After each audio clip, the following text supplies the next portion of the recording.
Have you ever left a conversation feeling like no one noticed you were there? I have. And for a long time, I thought the problem was what I said, until I realized there are almost invisible signs that reveal whether someone really likes talking to you or not. And learning to read these signs is a game changer.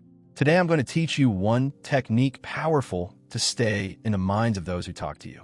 Comment here in the comments without fear.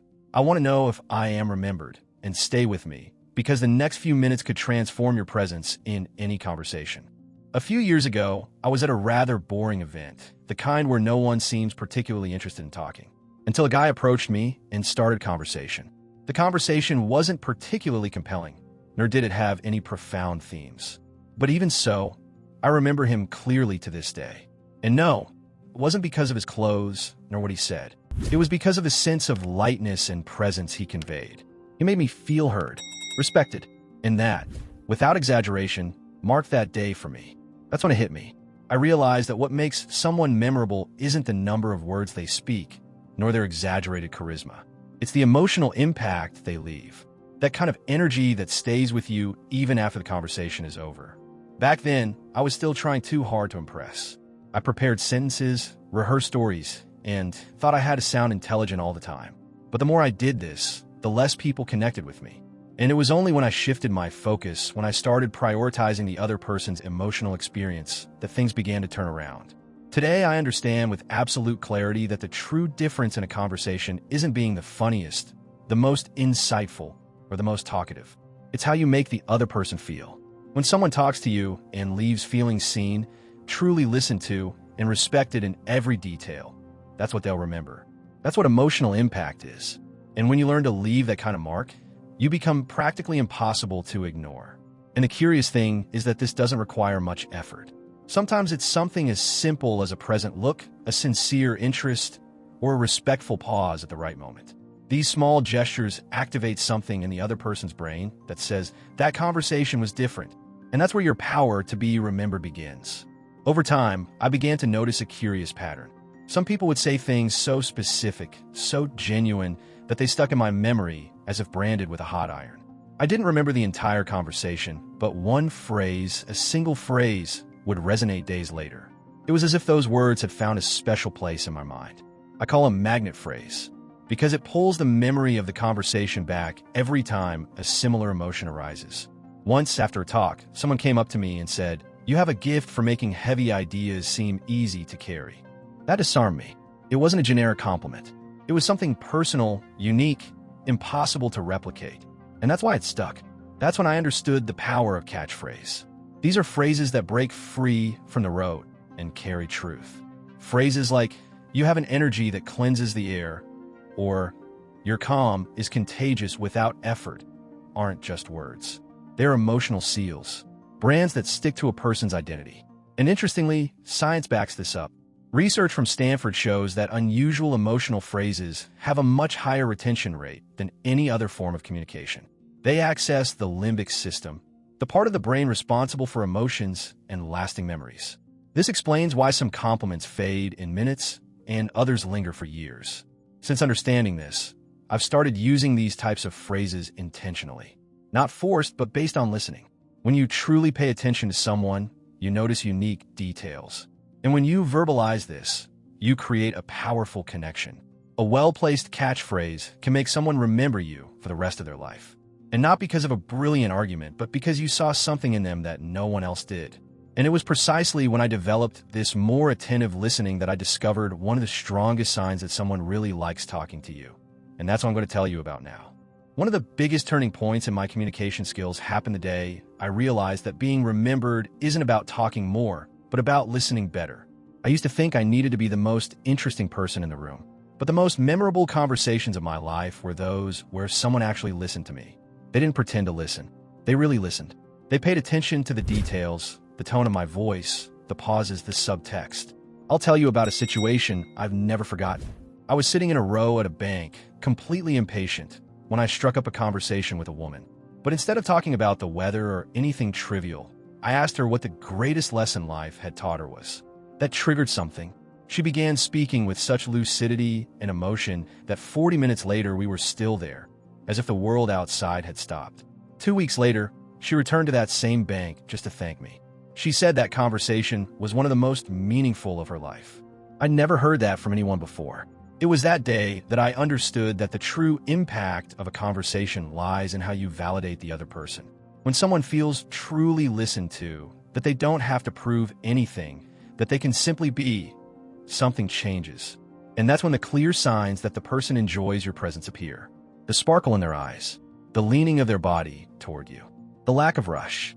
These are unconscious responses that show a connection. Since then, I've started asking questions that don't come naturally. Instead of asking, "How was your day?" I've started asking, "What was the best moment of your day so far?"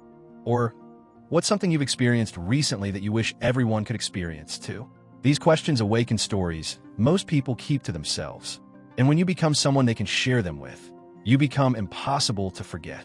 And it's precisely in this kind of conversation that something special begins to happen. Because when the other person feels they can be themselves with you, they begin to relax. And when they relax, they begin to surprise themselves. And that's where the next point comes in. Something I learned from observing truly remarkable people is that they always have something unusual about them. An unexpected response, an unusual reaction, a unique way of looking at life. And the more I studied communication, the more I noticed a neuropsychological pattern. The human brain records much more intensely anything that breaks the routine. What deviates from the norm becomes permanent. This is called the contrast effect. And it's one of the clearest signs that someone is being impacted by a conversation. I remember a time when a friend asked me how I was.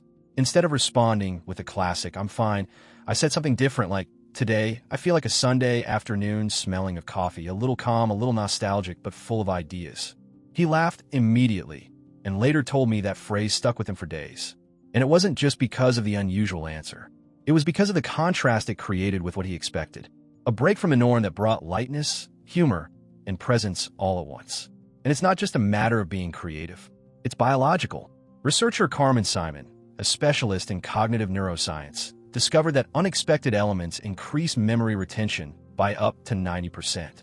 In other words, when you surprise, even with something small, its emotional impact grows exponentially.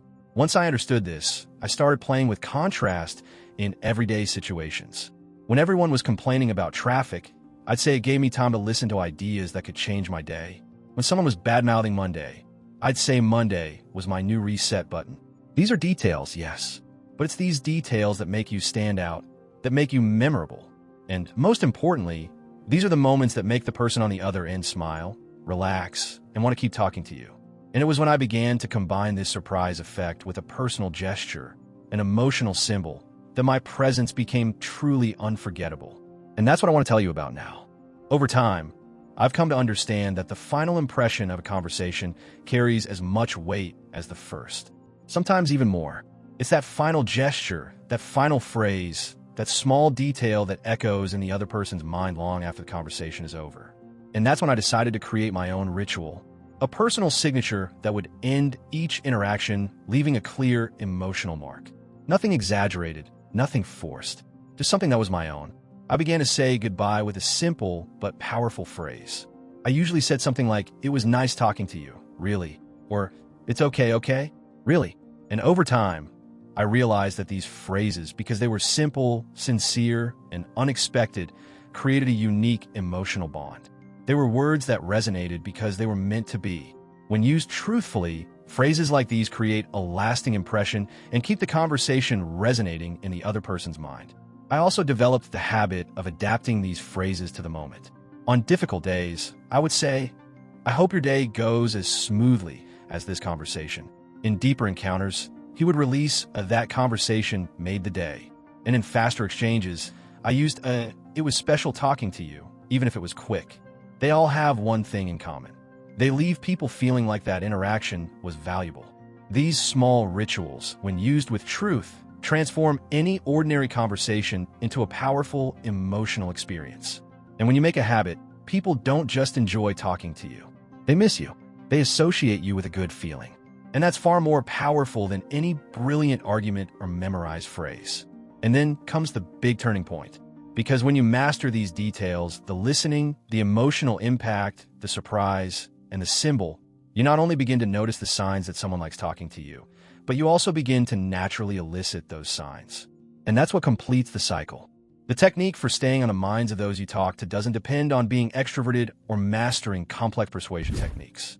It starts with listening, strengthens with intention, and solidifies in the details. When you transform every conversation into an opportunity to generate real connection, you change not only how the other person sees you, but also how you begin to see yourself. More present, more confident, more memorable. And now I want to invite you to actively participate in this. Comment here. I want to be remembered for the conversations I have. I want to know if this content resonated with you, and especially if you've ever had a conversation that left such an impression on you that you've never forgotten it. Share it with me, because sometimes understanding what touched us in another person is the best way to become memorable ourselves.